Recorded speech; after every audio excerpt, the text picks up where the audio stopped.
नमस्कार, स्वागत है आपके अपने YouTube चैनल में।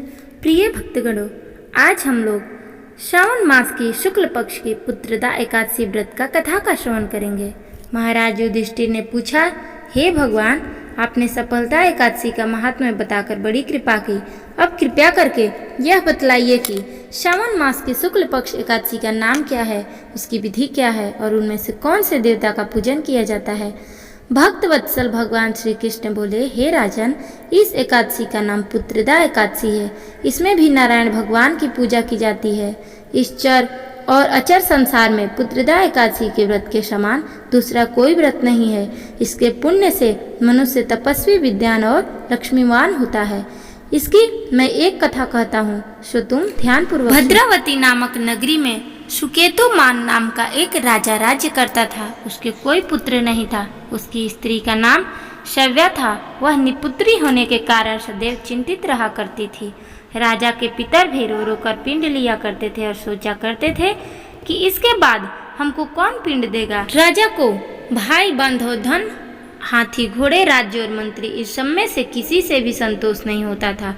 वह सदैव यही विचार करता था कि मेरे मरने के बाद मुझको कौन पिंड दान करेगा। मेरा पुत्र के पितरों और देवताओं का ऋण मैं कैसे चुका सकूंगा। जिस घर में पुत्र ना हो उस घर में सदैव अंधेरा ही रहता है। इसलिए पुत्र उत्पत्ति के लिए प्रयत्न करना चाहिए। जिस मनुष्य ने पुत्र का मुख देखा है वह धन्य है। उसको इस लोक में यश और परलोक में शांति मिलती है, अर्थात उनके दोनों लोक सुधर जाते हैं। पूर्व जन्म के कर्म से ही इस जन्म में पुत्र, धन आदि प्राप्त होते हैं। राजा इसी प्रकार दिन रात चिंता में लगा रहता था। एक समय तो राजा ने अपने शरीर त्याग देने का निश्चय किया, परंतु आत्मघात को महान पाप समझकर उसने ऐसा नहीं किया। एक दिन राजा ऐसा ही विचार करता हुआ अपने घोड़े पर चढ़कर वन को चल दिया तथा पक्षियों और वृक्षों को देखने लगा। उसने देखा कि वन में मृग, व्याघ्र, सुअर, सिंह, बंदर, सर्प आदि सब भ्रमण कर रहे हैं। हाथी अपने बच्चों को और हथनी के बीच घूम रहा है। इस वन में कहीं तो गीदड़ अपने कर्कश स्वर में बोल रहे हैं, वहीं कहीं उल्लू ध्वनि कर रहे हैं। वन में दृश्यों को देखकर राजा सोच विचार में लग गया। इसी प्रकार राजा का आधा दिन बीत गया। वह सोचने लगा कि मैंने कई यज्ञ किए, ब्राह्मणों को स्वादिष्ट भोजन को तृप्त किया, फिर भी मुझको दुख प्राप्त हुआ है। क्यों? राजा प्यास के मारे अत्यंत दुखी हो गया और पानी की इधर उधर तलाश करने लगा। थोड़ी दूरी पर राजा ने एक सरोवर देखा। उस सरोवर में कमल खिले हुए थे तथा सारस, हंस, मगरमच्छ आदि विहार कर रहे थे। उस सरोवर में चारों तरफ मुनियों के आश्रम बने हुए थे। उसी समय राजा के दाहिने अंग फड़कने लगे। राजा शुभ शकुन मानकर घोड़े से उतरकर मुनियों को दंडवत प्रणाम करके बैठ गया। राजा को देखकर मुनियों ने कहा, हे राजन, हम तुमसे अत्यंत प्रसन्न हैं। तुम्हारी क्या इच्छा है, सो कहो। राजा ने पूछा, महाराज, आप कौन हैं और किस लिए यहाँ आए हैं, कृपया करके बताइए। मुनि कहने लगे कि हे राजन, आज संतान देने वाली पुत्रदा एकादशी है।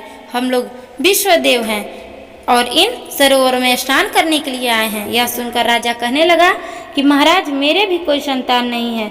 यदि आप मुझ पर प्रसन्न हैं तो एक पुत्र का वरदान दीजिए। मुनि बोले, हे राजन, आज पुत्रदा एकादशी है, आप अवश्य ही इसका व्रत करें। भगवान की कृपा से अवश्य ही आपके घर में पुत्र होगा। मुनि के वचनों को सुनकर राजा ने उसी दिन एकादशी का व्रत किया और द्वादशी को उसका पारण किया। इसके पश्चात मुनियों को प्रणाम करके महल में वापस आ गया। कुछ समय बीतने के बाद रानी ने गर्भ धारण किया और 9 महीने के पश्चात उनके एक पुत्र हुआ। वह राजकुमार अत्यंत शूरवीर, यशस्वी और प्रजापालक हुआ। श्री कृष्ण बोले, हे राजन, पुत्र की प्राप्ति के लिए पुत्रदा एकादशी का व्रत करना चाहिए। जो मनुष्य इस महात्म्य को पढ़ता है एवं सुनता है उसके अंत में स्वर्ग की प्राप्ति होती है। आपको यह कथा कैसी लगी? अगर अच्छी लगी तो हमारे वीडियो को लाइक करिए, शेयर करिए और ऐसे ही वीडियो को देखने के लिए हमारे चैनल को सब्सक्राइब करिए। हो सके तो कमेंट बॉक्स में अपना राय जरूर दीजिएगा। जय श्री राधे।